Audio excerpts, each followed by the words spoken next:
Samajwadi party के राष्ट्रीय महासचिव आजम खान का पूरा परिवार सलाखों के पीछे पहुंच गया है।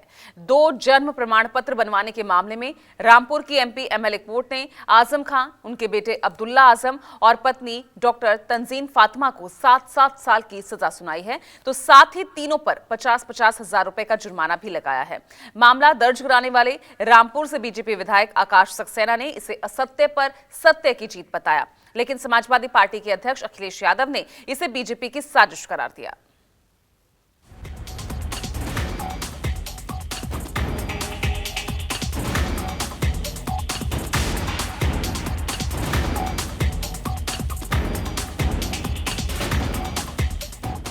फर्जी जन्म प्रमाण पत्र मामले में रामपुर एमपी एमएलए कोर्ट ने ऐतिहासिक फैसला सुनाया है। समाजवादी पार्टी के पूर्व विधायक अब्दुल्ला आजम खान के दोनों जन्म प्रमाण पत्र मामले में दोनों पक्षों की दलील सुनने के बाद कोर्ट ने आजम खान और उनकी फैमिली को रामपुर की स्पेशल एमपी एमएलए कोर्ट ने दोषी करार दिया है। कोर्ट ने आजम खान, उनकी पत्नी तंजीन फातिमा और बेटे अब्दुल्ला आजम को 7-7 साल की सजा सुनाई है। रामपुर कोर्ट ने तीनों पर 50-50 हजार रुपए जुर्माना भी लगाया है। अभी तक आजम खान और उनकी फैमिली को जमानत मिली हुई थी, लेकिन रामपुर का यह फैसला आते ही तीनों को गिरफ्तार कर लिया गया और सीधे जेल भेज दिया गया। पत्नी तंजीम फातिमा और उनके बेटे अब्दुल्ला आजम खान को दोषी ठहराते हुए तीनों को 7 साल की सजा सुनाई है। अब्दुल्ला आजम, श्रीमती तंजीन फातिमा और मोहम्मद आजम खान को इसमें आरोपी बनाया गया था। दौरान विचारण इसमें सभी साक्ष्य पेश किए गए प्रोसिक्यूशन द्वारा और डिफेंस द्वारा भी अपनी सफाई पेश की गई। अदालत ने आज जजमेंट सुनाया है। तीनों लोगों को इसमें दोषी मानते हुए दोष सिद्ध किया गया है और सज़ा के मामले में भी कन्विक्शन के पॉइंट पर सुनने के बाद उन्होंने मैक्सिमम 7 साल का पनिशमेंट दिया है। इसके अलावा 3 साल का पनिशमेंट है और लगभग 15,000 रुपये जुर्माना है। सभी सज़ाएं एक साथ चलेंगी। 7 साल की सज़ा हुई है और इसमें जो मैक्सिमम सज़ा वो 7 साल की है और सज़ा तीनों लोगों को हुई है। अब्दुल्ला आजम खान को ही, आजम खान साहब को ही और उनकी पत्नी तंजीम फातिमा जी को भी हुआ है। ये उस मामले में सज़ा हुई इसमें कि दो जन्म तिथि का इस्तेमाल करके अब्दुल्ला आजम खान ने अपने कैरियर में ऊंचाइयों को प्राप्त किया और एमएलए बने और एक जन्म तिथि जो थी जिससे उन्होंने उच्च शिक्षा प्राप्त की। अच्छा, मैं क्या और फैसले में फ़र्क होता है। ये फैसला हुआ जी, विचार करेंगे, हमारे वकील लोग करेंगे विचार इस पर। तो क्या लगता है सजा पे आपको ज़्यादा होगी?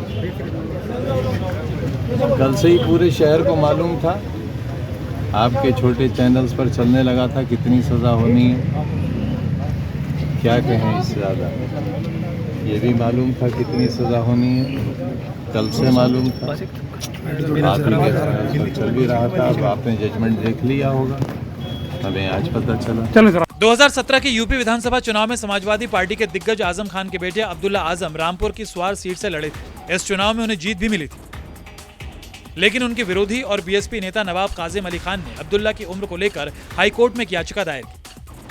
नवाब काजिम ने आरोप लगाया था कि अब्दुल्ला की उम्र चुनाव लड़ने की नहीं है और उन्होंने गलत प्रमाण पत्र का इस्तेमाल किया है। 2017 के यूपी विधानसभा में अब्दुल्ला ने जो बर्थ सर्टिफिकेट दिया उस पर उनकी जन्मतिथि 30 सितंबर 1990 दर्ज थी, जबकि अब्दुल्ला के शैक्षणिक प्रमाण पत्र पर उनकी जन्मतिथि 1 जनवरी 1993 दर्ज थी। शैक्षणिक प्रमाण पत्र पर दर्ज जन्मतिथि के हिसाब से अब्दुल्ला 2017 में चुनाव लड़ने के लिए जरूरी 25 साल की उम्र को पूरा नहीं कर पाए थे। साल 2019 में रामपुर के बीजेपी विधायक आकाश सक्सेना ने रामपुर के गंज थाने में उनके खिलाफ 2 मामले दर्ज करवाए थे। सक्सेना ने आरोप लगाए थे कि आजम खान ने बेटे के अलग-अलग जन्मतिथि से 2 प्रमाण पत्र बनवाए हैं। इसमें एक जन्म प्रमाण पत्र रामपुर नगर पालिका से बना है, जबकि दूसरा लखनऊ से बना है।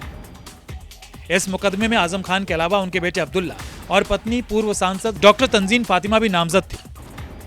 मामले की सुनवाई MP MLA special court magistrate trial में चल रही थी। दोनों ओर से गवाही पूरी होने के बाद अदालत ने इस मामले में 18 अक्टूबर फैसले के लिए नियत की थी। हालांकि आजम खान इससे बचने के लिए अपने वकील के जरिए सुप्रीम कोर्ट भी गए थे, लेकिन सुप्रीम कोर्ट में उनकी ट्रांसफर अर्जी खारिज कर दी गई थी। रामपुर कोर्ट के फैसले से इस मामले को दर्ज कराने वाले बीजेपी विधायक आकाश सक्सेना गदगद है। आकाश सक्सेना इस फैसले को असत्य पर सत्य की जीत बता रहे हैं, लेकिन समाजवादी पार्टी के मुखिया अखिलेश यादव की माने तो आजम खान के खिलाफ साजिश का नतीजा है और आजम खान को मुसलमान होने का खामियाजा भुगतना पड़ रहा है।